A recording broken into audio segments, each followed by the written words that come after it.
Okay, well, I have 2 o'clock. So for reasons I think that are going to quickly become self-evident rather than introducing this topic at all, I'm just going to jump right in to introduce Merritt so that the panelists can have as much space as possible to talk about their areas of expertise. So Merritt Gibson is joining us as a fourth-year BA student at the University of Virginia, where she's studying history and public policy. She's the current editor-in-chief of the Third Rail, which is Virginia Policy Review's online publication, and also heads the Third Rail's inaugural editorial board. And she doesn't put this in her notes, but I can't stress enough that she started this from scratch and now runs a team of 25 editors. It's really been impressive to watch her grow as a leader. Merritt's also a talented singer, songwriter, and recording artist. She released an album as a first year and is starting a new release cycle of pop singles now. You can find her on Spotify. She is passionate about media and intellectual property policy, entertainment law, and counterterrorism. So with that, that's all I'll say. Merritt, it's all you. Thank you all for coming. Thank you, Jeff. Welcome to our media panel. So today, young people face a media environment unlike any before, one that is fractured into political camps and ripe for a choose-your-own-adventure experience.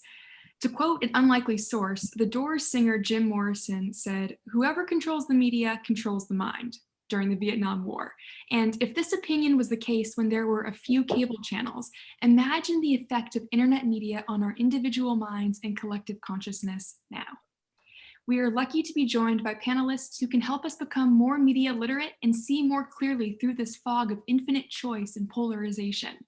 It is my honor to introduce them to you. Zachary D Carter is a UVA graduate and senior reporter at HuffPost, where he covers economic policy and American politics. He is the author of the New York Times bestseller, The Price of Peace: Money, Democracy, and the Life of John Maynard Keynes, which Nobel Prize-winning economist Paul Krugman said would be the one book he would recommend to President Joe Biden as he began his term. Mel Leonor is a politics reporter with the Richmond Times-Dispatch. She joined the Times-Dispatch in late 2018 after covering education policy for Politico and local government for the Naples Daily News.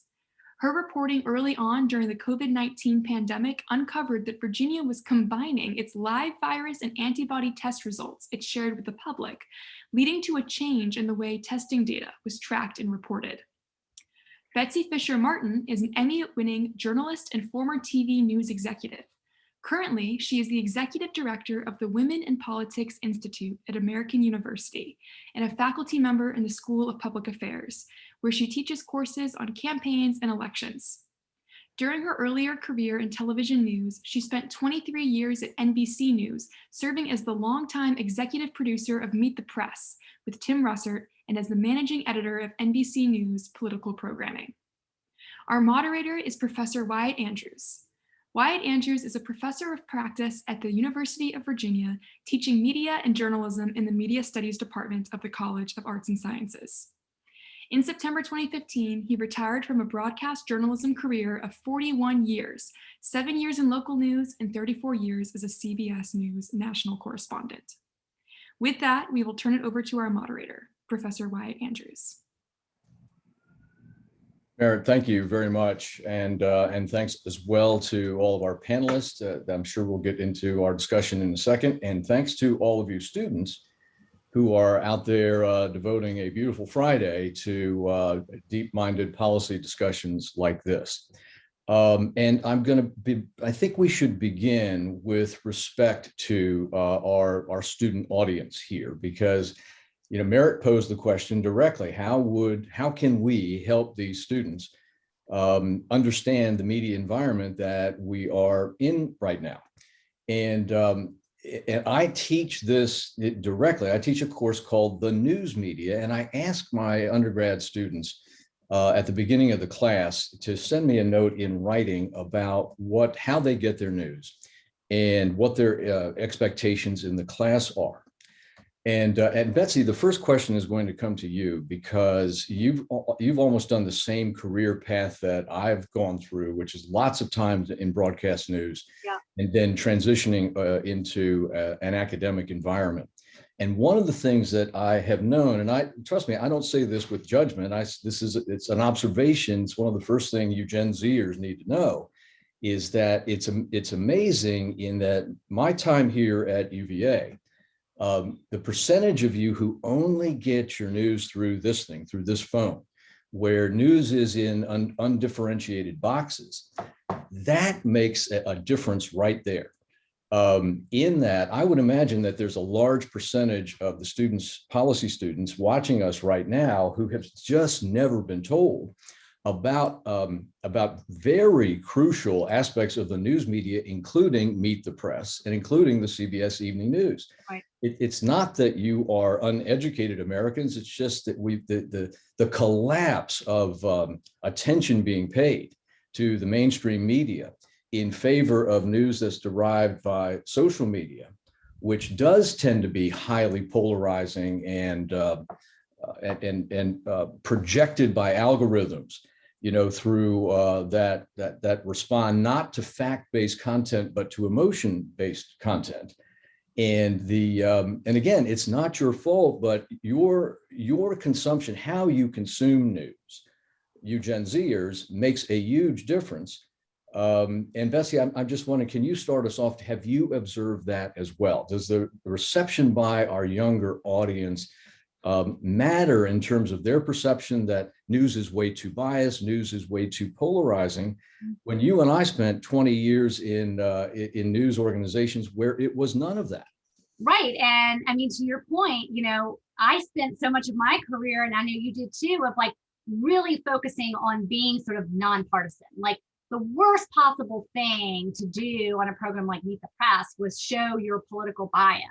And the host of Meet the Press that I worked with, Tim Russert, even though he kind of came up through Democratic politics, he really, really made a point of sort of equal opportunity, tough questions on both sides of the aisle. I can say the 17 years I worked with him, I never heard him make a political comment that was, on one side or the other. The goal every week was to sort of take the opposite of view of the guest and ask the tough questions and sort of do that consistently week after week. But I also teach a course at American University on politics in the television age. So we study, the influence that television has had over politics. And part of that course, and I've taught it a couple of times now, and each time I teach it, I make the sort of history component longer and longer, because I really do think it's important to have a sense for students to understand, the television world as it existed,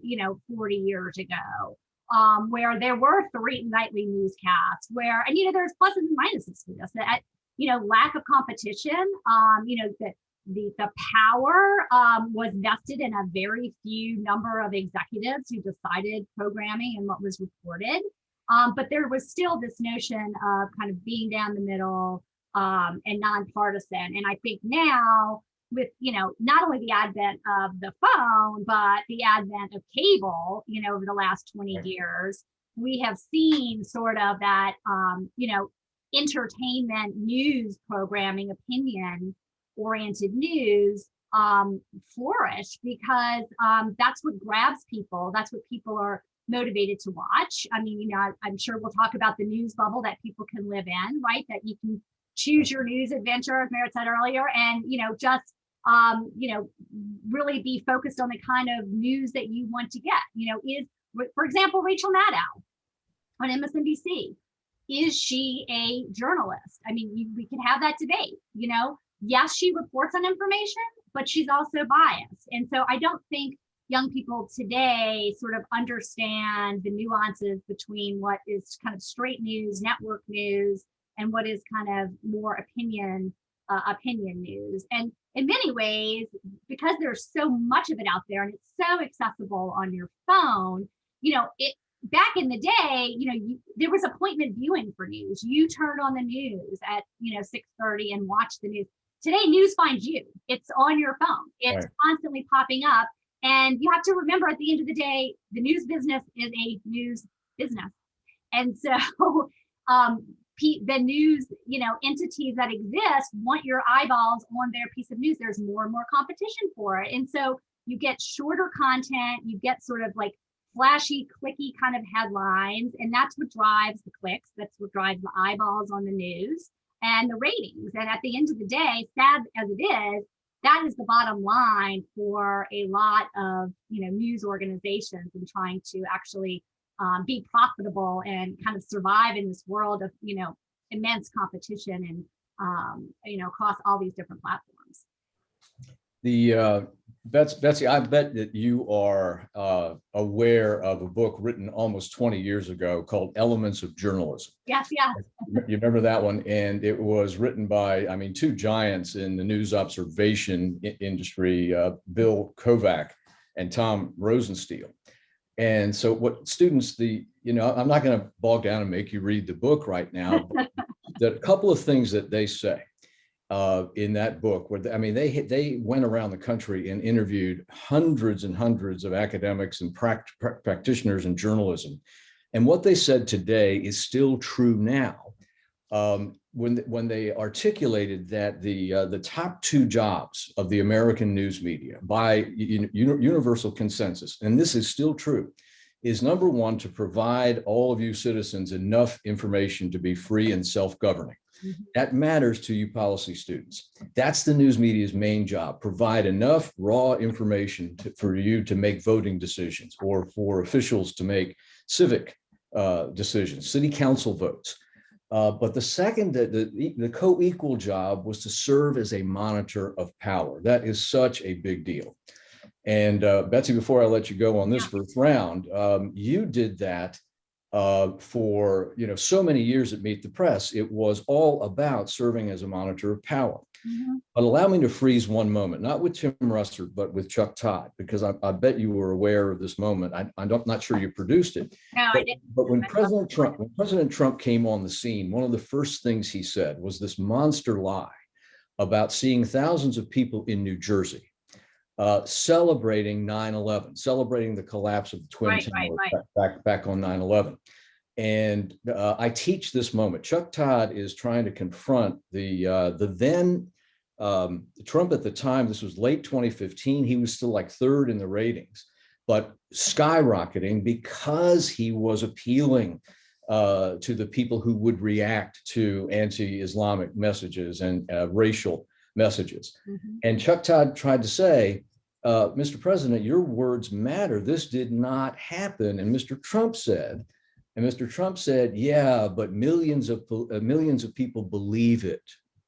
And it was the first warning that Mr. Trump was going to try. In the end, he was cited by the Times and the Washington Post with 30,000 untrue statements or even deceptive /lie statements over the years.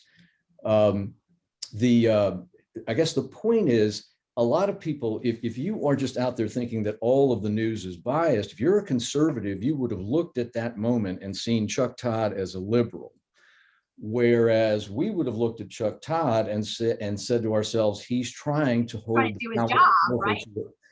to hold the powerful to account. Yeah. Do you think this generation knows that's the press's main job, and that the mainstream media, by and large, still does a fairly good job of that, certainly at the national level? Yeah, I do think it's hard for people to, especially if you're popping in and out of a show over a period of time. If you watch Chuck or had watched him or anyone else in the role, you would see that from week after week, they're tough on the guests no matter what. Like for every tough question that he's, pressing Trump on, he's pressing equally as tough questions on Hillary Clinton, for example. But if you are watching clips on your phone fly by, you don't have a sense, you're not sitting, the problem is too, you're not sitting and watching Meet the Press for 1 hour.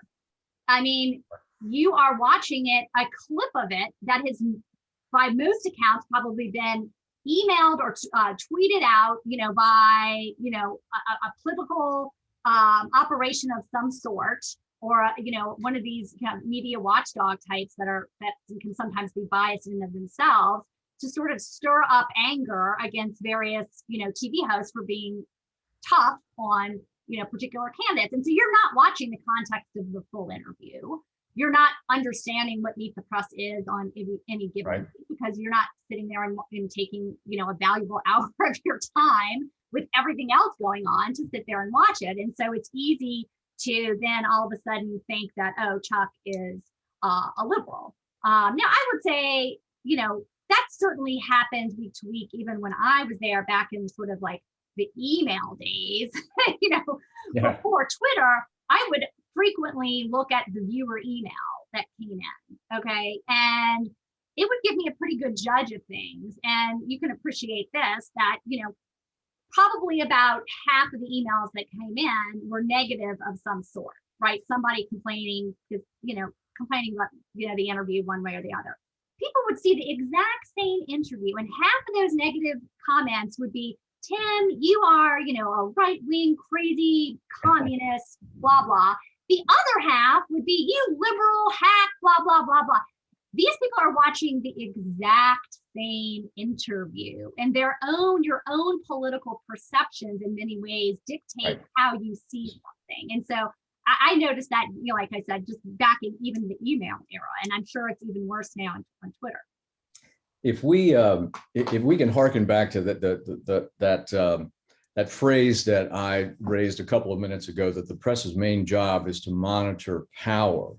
Mel Leonor, you're one of the strongest monitor of power journalists, certainly of the last year, in your series of articles for the Richmond Times-Dispatch, where you kind of busted Dominion Power, which is a huge utility, not just here, but throughout the East Coast, for overcharging some of the poorest Virginia residents, some of the highest rates in the world, has amassed a $500 million cash stockpile in over earnings, but had successfully, if I've got your articles right, had successfully gotten past a series of bills in the Virginia General Assembly that took regulatory control away from the State Corporation Commission. So, I mean, there you were serving as a true monitor of power. Can you kind of tell our audience about those articles and the job you felt you were doing at the time? Certainly there are a lot of advocates that have been working in this space, but part of my job was translating this very wonky, utility policy for everyday readers. Our headlines and leads always started with, here's how this would impact your electric bill, which is what people want to hear about.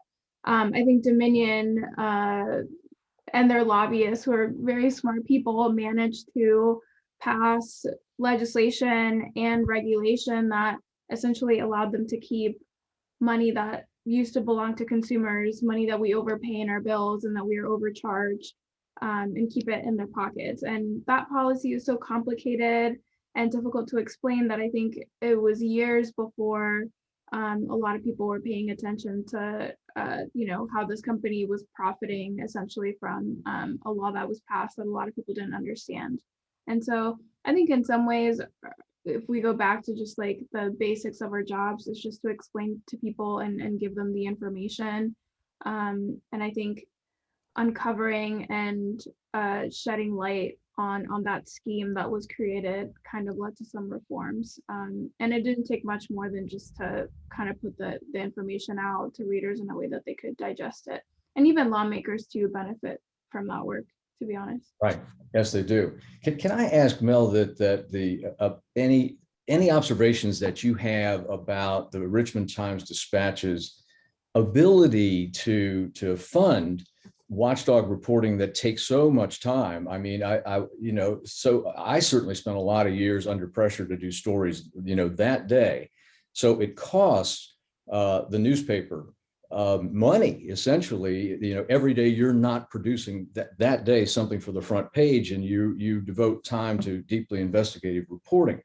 But we've gone through a history in this state where the Richmond Times-Dispatch was, and policy students, this is important. Corporate ownership is an important concept for you. It used to be owned by Media General. Then Warren Buffett's Berkshire Hathaway bought it. And they bought a bunch of Virginia papers at the time and consolidated, basically laid off a lot of reporters and consolidated a lot of reporters that used to cover, say, the General Assembly down in Roanoke in your Richmond newsroom. And then they sold Berkshire Hathaway sold to Lee Enterprises, and now we're told that a hedge fund, Alden Capital, is buying pieces of Lee Enterprises. Does that ownership chain and the layoffs that the Richmond Times-Dispatch suffered in the Berkshire Hathaway era matter to your daily job? It does. Before our newspaper was sold to Lee Enterprises, the company that owns us, Warren Buffett made headlines for saying that newspapers and the newspaper business was toast. He said toast, quote unquote. And then a few months later, as would be expected, we were acquired by a different company. I'm pretty young, and so I'm not the reporter that remembers like the heyday of newspapers. By the time I came into the industry, I was told, don't come into it to make any kind of money because there's no money here. But certainly even in the time that I've been at the Richmond Times-Dispatch, things have changed. When I started, our politics team was probably 5 to 6 people strong. There's 4 of us now, and I think that, and there's more news certainly with the pandemic, and that has limited our ability to do more watchdog reporting. And I think not just the long-term investigations, but even just the day-to-day. I think I spend a lot more time now focused on state government and the pandemic, the Department of Health and the legislature, and not as much time on companies like Dominion or other kinds of more wonky regulatory issues. And I think that's to the detriment of people in Virginia. I think another side effect of us being kind of acquired and reacquired so many times is that the strategy changes. When you have your strategy for how you're going to survive change every couple of years, it's hard to really roll out a vision that's going to be successful. It's not clear to me now how our company plans to exactly monetize our business. And if they do it all, is it by pushing more on digital? Is it by pushing more on video? Are we trying to get people to subscribe to the newspaper? Is that our model? I don't think that's clear to journalists anyway, and I'm sure it's something that the company probably isn't, being super transparent about. A quick aside for our policy students out there, it's important to know the economics of news. I don't know the exact number, but it's going to be 90 to 95% of all news created in the United States is based on advertising revenue. But we're in a time, and most of that is on the digital side. Facebook and Google have gotten so good at digital advertising that if the universal budget of digital ads is roughly 100 billion, and I'm not far wrong, they earn about 85 to 90% of that. So every newspaper in the country, Mel, this is what I think you're talking about. Every paper in the country that is not the Washington Post, New York Times, and Wall Street Journal, which are successfully charging for subscriptions, every other local newspaper like Mel's is in trouble. Mel, was just exactly what you said. I noticed that you partnered with ProPublica, which is the nation's leading not-for-profit paper. They survive on donations. Why did a paper as powerful as the Richmond Times-Dispatch need to partner with ProPublica? ProPublica was able to fund one of our reporters, Patrick Wilson, for a whole year. They paid his salary so that he could focus his time on an investigation that was also about related to Dominion and a new law on environmental policy passed by the General Assembly. And that was really good work, very important work. I don't think he could have done it while doing kind of the day-to-day grind of our beat, especially during the pandemic. And so it was crucial for an outside entity to come in and give him that time to do that. I don't think that the Times-Dispatch, with our resources and the size of our workforce, would have been able to give any one reporter a whole year to work on one investigation. And so I think that that's where organizations like ProPublica, who do have those nonprofit dollars, come in. Right. Was ProPublica's data expertise important? That too. They had an editor that was working with just a handful of reporters on this like very specific and just complex task. I don't know that any one of our folks would have been able to dedicate the amount of time. They also had, researchers, fact checkers, as far as I'm concerned, data journalists that were able to help. Even the delivery of the product, they had somebody make a really beautiful graphic that I think attracted attention to the story too. Very interesting. But Mel, one takeaway from you is that you're a fantastic reporter, at a very well-known paper, and you're worried about their economic survival.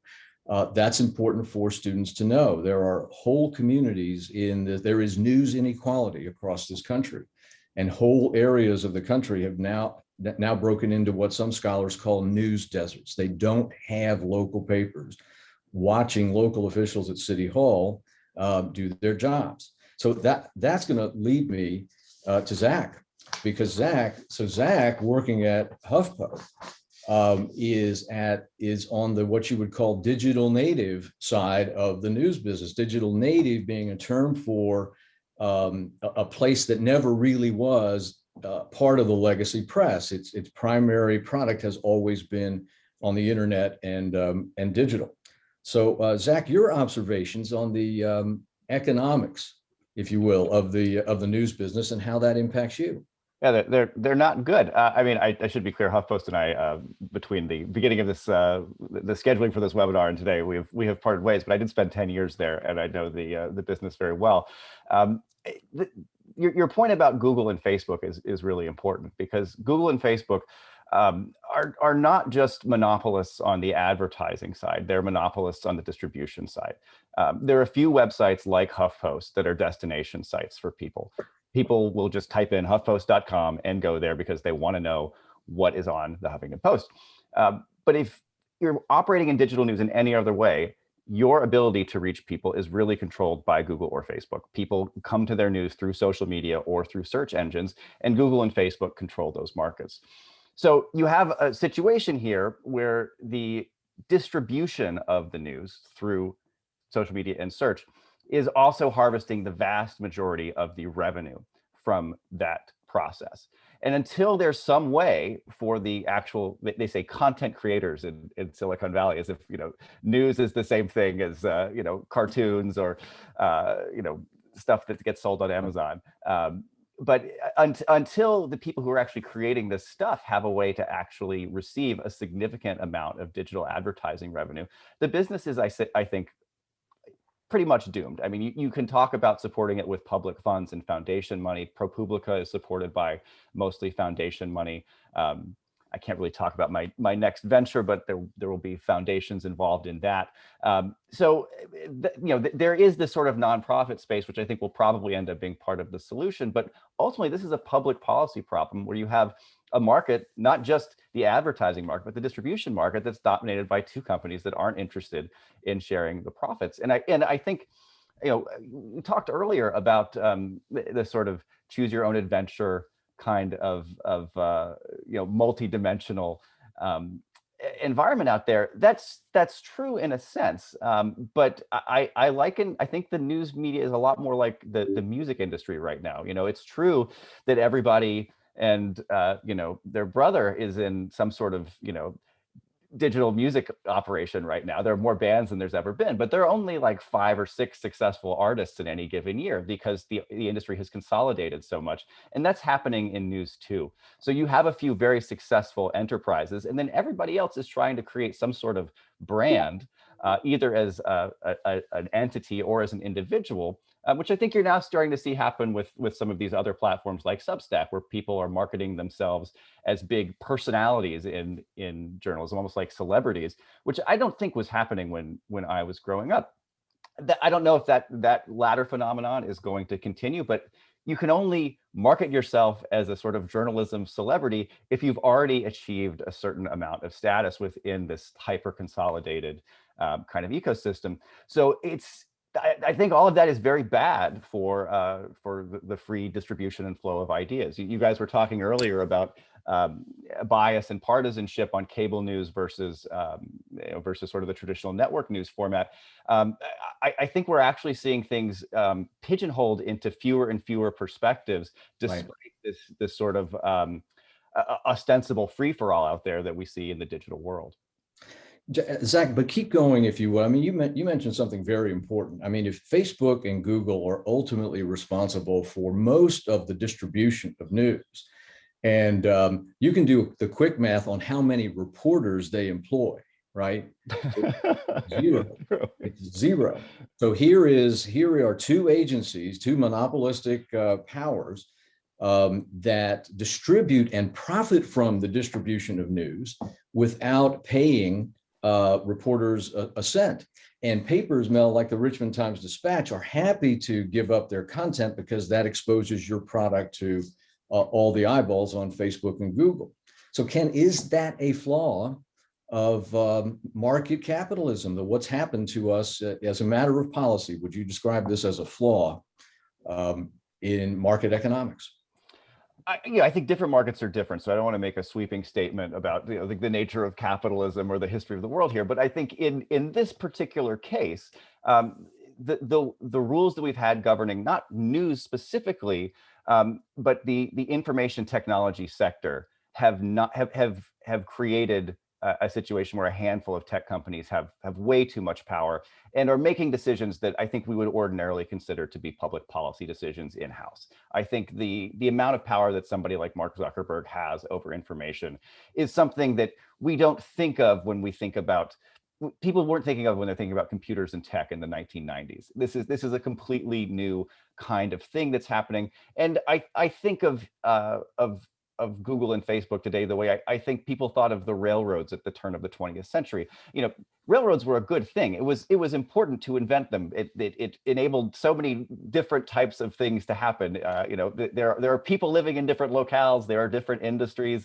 We have cheaper and better goods as a result of railroads. But railroads were also completely corrupt and disastrous for many communities because they weren't regulated. And once you found a way to regulate that technology, once you put that technology into a rule of law framework and said they are accountable to the democracy in some way, then you could really benefit from what that technology had to offer. I think that's what's happened with the internet, and I just don't think that what you see it happen with music. I mean, the music industry was effectively destroyed by this. We still have a handful of superstars, but the music revenues are down catastrophically. Journalism was the next thing to go. We've been able to hang on, to some extent because there has been sort of a social commitment to news that didn't exist for the music industry. But this is what's coming for every other type of industry in the country.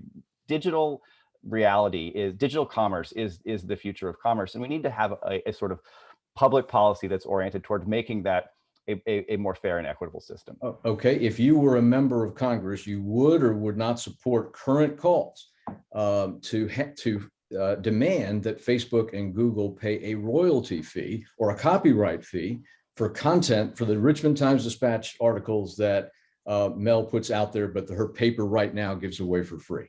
I think there are several different public policy maneuvers that need to be implemented. Sure, yes, I think royalty payments are in order, but I also think these institutions need to be broken up. I don't think there's any reason why Google should have both an advertising monopoly and a search monopoly and a monopoly over the sort of digital mapping system. All of these different sort of subsets of digital industry and digital commerce that are controlled by Google are a problem. If it's okay if those things are in the hands of different individuals who have to compete with each other. Putting them in one place, vertically integrating the internet like that, I think is a serious mistake that gives a handful of people power over ideas, not just over information. So yes, they should pay newspapers, they should pay digital content creators, but we should also we shouldn't have one Google and one Facebook. These should each be at least a dozen different companies. I got you. Panelists, I am amazed and also grateful at how much we got in a short period of time, but I think it's a very good break point right now to hear what questions the audience has for us. And so, Jeff, let's go back to you at this point.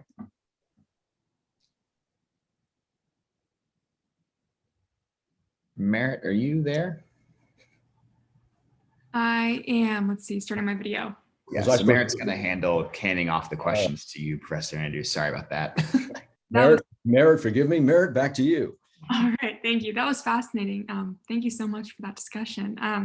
So we have some great questions. The first one, I'm going to put this first to Betsy, and if anybody else would like to chime in, I'd love that. So Adam was wondering why there's this phenomenon of the same people who are watching TV news, which is the older generation more typically. I know a lot of college students don't even have cable news because, we're watching Netflix and using the internet for our news. So the older generations that are using TV and they grew up with more nonpartisan news, they also have been shown to be more influenced by misinformation on digital media. And is there some way to reconcile this, that they grew up with Meet the Press, but now they're the ones who are falling for misinformation campaigns more often?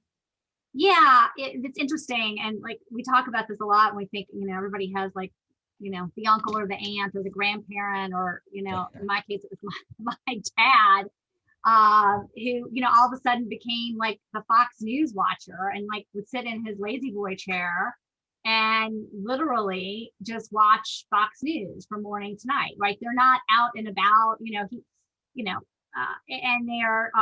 they get totally pulled into it. And it sort of then becomes, and then here comes, the emails from my stepmother of, did you hear about this and that? And you have to say, no, that's not true. And so, yes, I mean, to the point, I think you have an older generation who gets sucked into it because literally they're sitting there watching this kind of stuff nonstop. And I think with young people, it's not they're sitting there watching Fox News morning to night, none of his time, but it's what they choose to follow on this that is impactful, and that they are watching clips on, whatever political persuasion they would be. This is kind of who they follow on Twitter. This is their friend set. This is their, group. And so that all lives and gets regurgitated back on the phone. And so I do think you get, both an older generation and a younger generation that's susceptible. And the younger generation, I think the older generation, I don't think they really care. Like, you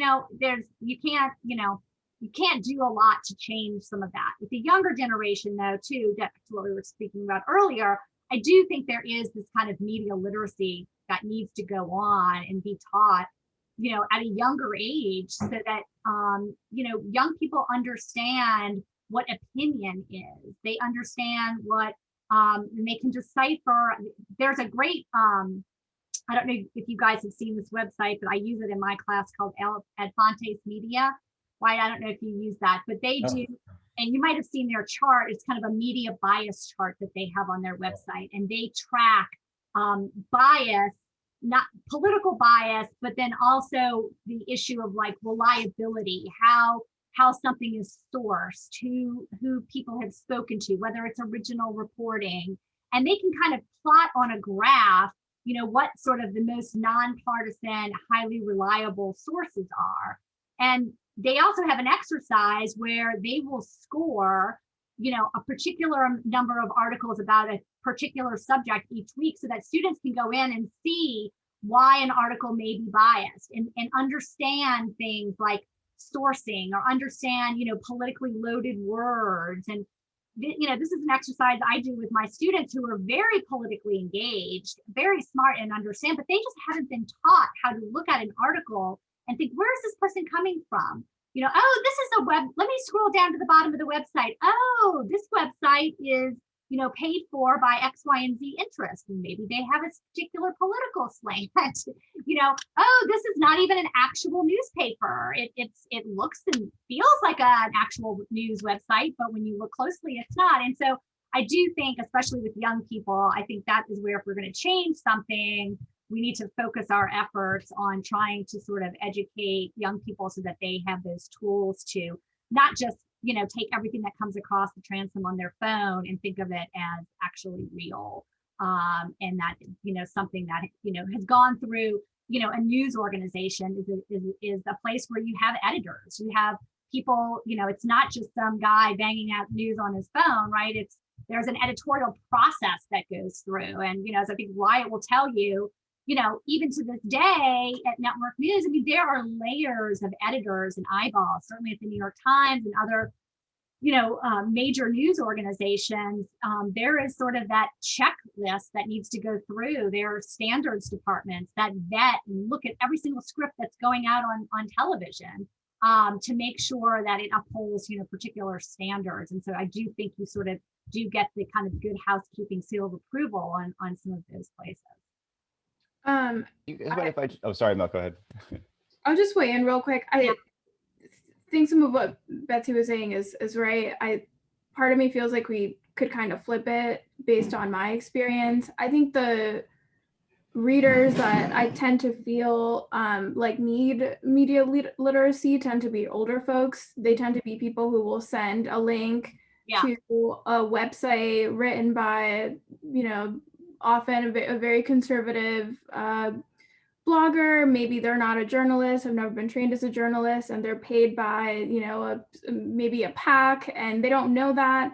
They're not aware of where this information is coming from. The email I get is, hey, why have you not reported on the election fraud that swayed the election in Virginia? I think those are the folks that need media literacy. But I don't think they care though. Like, I think if you pointed it out to them, they didn't, they're happy to live in their world. Like, my sense is like, I would have these arguments with my dad where he'd be saying, no, Dad, that's not correct. And he didn't care, it is his daughter sitting here telling him no. And I just don't think there's that. Whereas I do think the younger generation is more receptive to actually trying to be responsible and understand.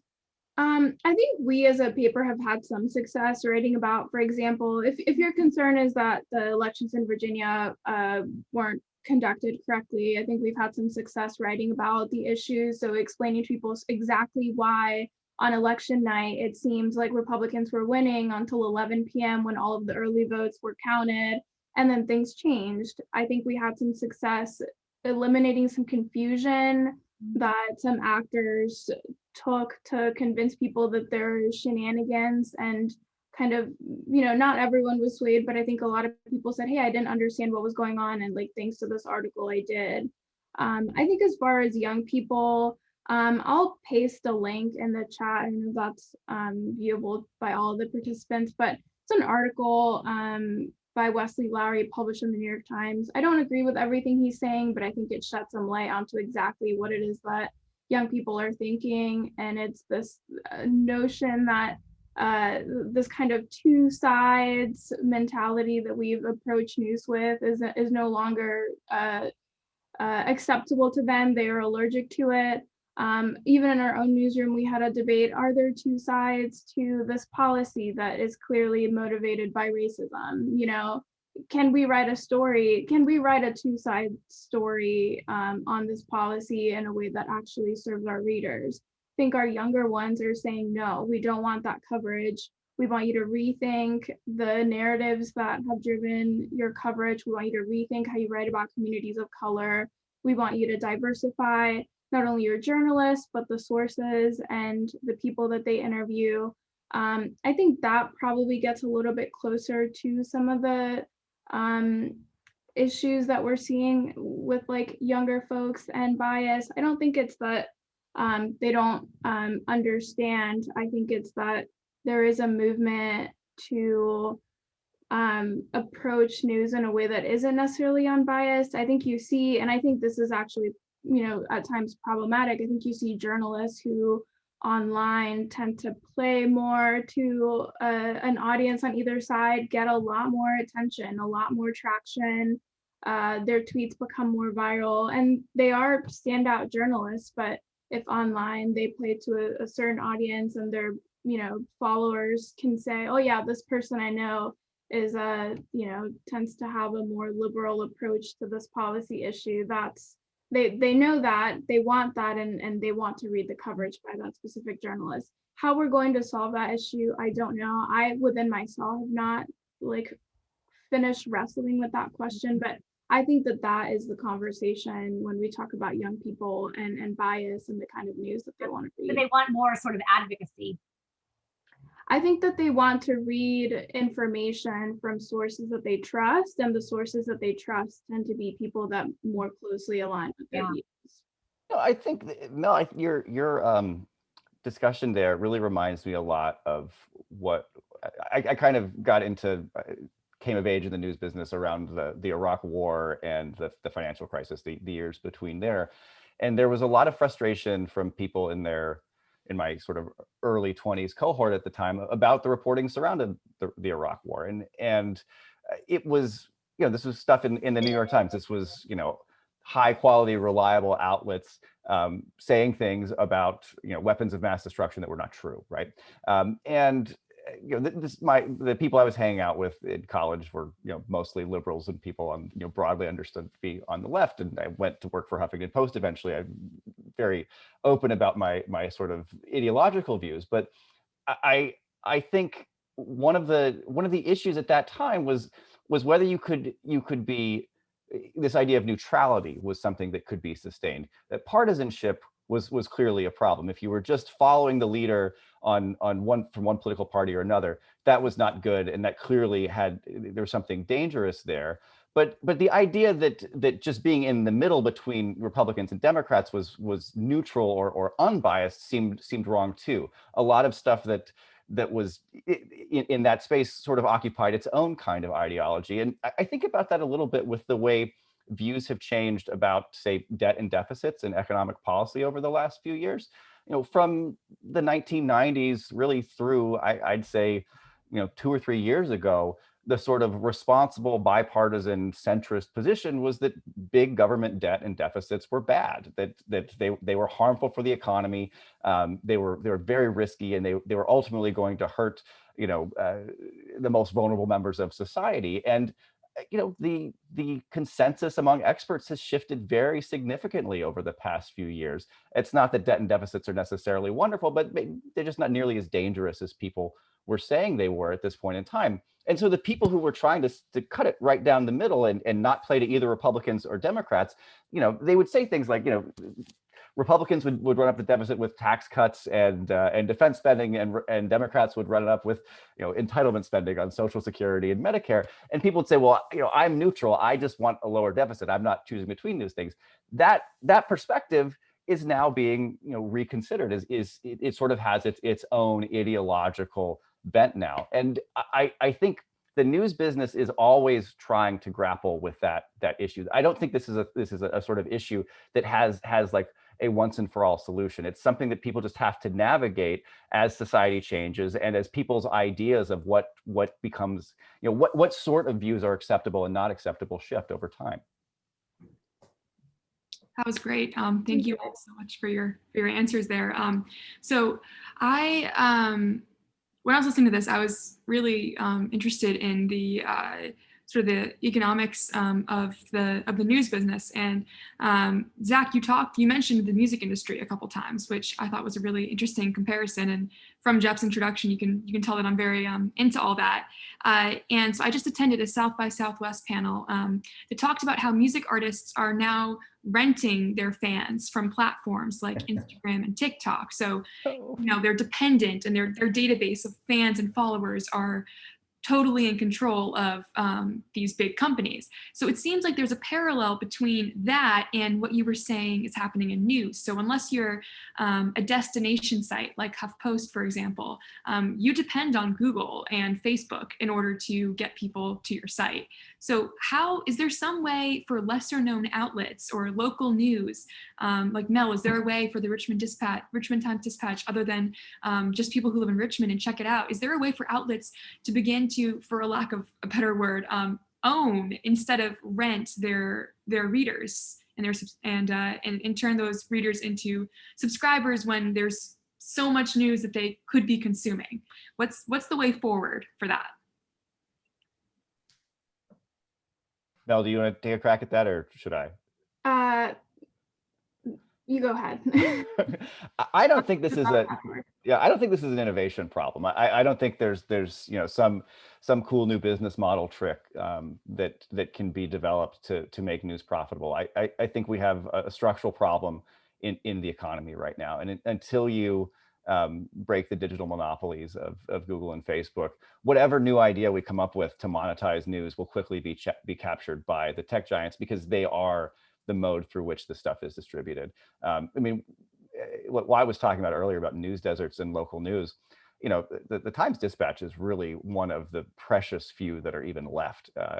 Because it represents, I think, a fairly large local area in Richmond. The vast majority of local newspapers are just gone.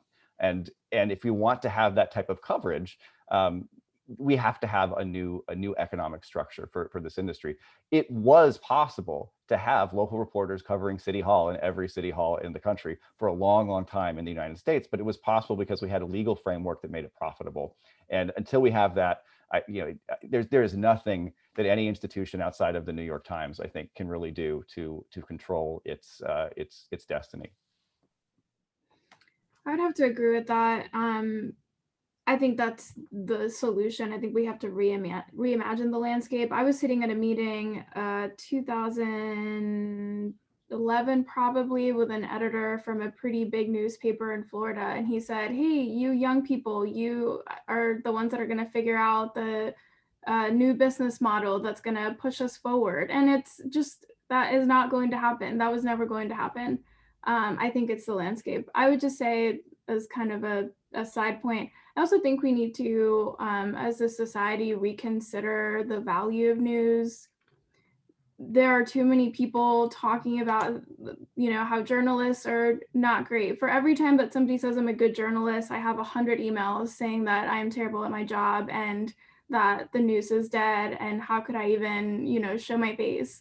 I think, the former president also did a number on people's perception of the news with just targeted messaging that was constant for a very long time. I think a lot of people who support him also believe that the news industry is fundamentally broken. And so I think they're also, along with this like systemic shift in the economic landscape, I also think we need some sort of, rebranding of what news could be and what it is now. I think too, just to add to that, the upside of the internet is that it made, the great newspapers like Richmond Times-Dispatch accessible to people. Like I can read the Richmond Times-Dispatch, in New Orleans and understand the content, right? But it also gave consumers this notion that's free. And it was free for so long that we as consumers, we have to be willing to pay for it. And I don't know if there's a music analogy there too, when in thinking of, paying for music and the notion of, going from Napster to like actually, iTunes and paying for songs to subscribing to a Spotify or what have you. But there is this notion because it's so accessible to people and it's free most places that you have to put a premium on, and there's big papers that can do it, like the New York Times, that can, survive and monetize a subscriber base, but very, very difficult for smaller papers. So everybody should subscribe to their local newspaper. And don't yell at reporters. Mel is so right about that. Reporters get so much abuse. Yeah. It's unbelievable. And Professor Andrews, coming from a different generation of journalists, I would love to hear your thoughts on how we've gotten to this place where we even need to have this discussion about how can we have local news and lesser known outlets get readers as big tech is sort of taking over the industry. Well, I mean, that's the policy question of our time. And that's a perfect question for, the students out there, because I mean, there are proposals in Congress, that would, break up, starting with the breakup of Facebook and Google, but even before that would institute some sort of, the policy idea now is to let representatives of the media industry get together, which used to be considered a violation which is now considered a violation of the antitrust laws, to collaborate on what Facebook and Google should pay by way of copyright fee or royalty when they distribute news content in a way that right now they do it for free. So, I mean, one of the leading proposals of before Congress right now, proposed by Democrats, but there is some Republican support because, Republicans also understand that they need coverage back at home. They have no interest in their local papers collapsing either. So that's one but I think I just heard Zach say that even if they were to do that, the financing still might not be there in every corner of the country. So that's just a beginning. The other thing I do think, though, is a matter of education, and it is, Betsy's attempting this in college. I'm attempting this at college. The problem is the number of, I think the math on this is the number of students actually attending a four-year university that may or may not have courses related to news literacy might be 17 or 18%. That means the rest of our young Americans wouldn't even have access to this kind of education. But awareness, here's the takeaway, I think, for our audience, Merritt, and that is you need to know that when you're on social media, you may well be, especially if you're on Instagram and you're asking for the New York Times, right? Or you're asking for the Washington Post. Or on the conservative side, you're asking for the National Review, an agency that is conservative but isn't trying to lie to you. But even when you're on these social media platforms, the artificial intelligence behind the social media platforms is now so powerful. If they get even a hint that you want news that's off a fact-based platform, they project that to you. It's called recommendation engines. And so they are trying to they're trying to addict you to their sites, and they're trying to addict you to things that they believe will orient you more toward emotional content as opposed to fact-based content. And it is a factor of their business model, for example, that the more misinformation they can peddle, the more they profit. And you could say that the left does it and the right does it, but the empirical truth of it is that the right does it more often than the left in terms of emotional content, content that isn't exactly factual, being much more popular on social media than fact-based content. The MIT came up with a classic line that the lie travels 6 times faster than the truth. The truth is boring. Lying and misinformation is more exciting. So that is where we are. Our student population needs to be aware of that. And what I say to my students is train your algorithm. So if these algorithms are there responding to us, train your algorithm between fact-based and, say, entertainment. Train your algorithm national versus international content, national versus local content.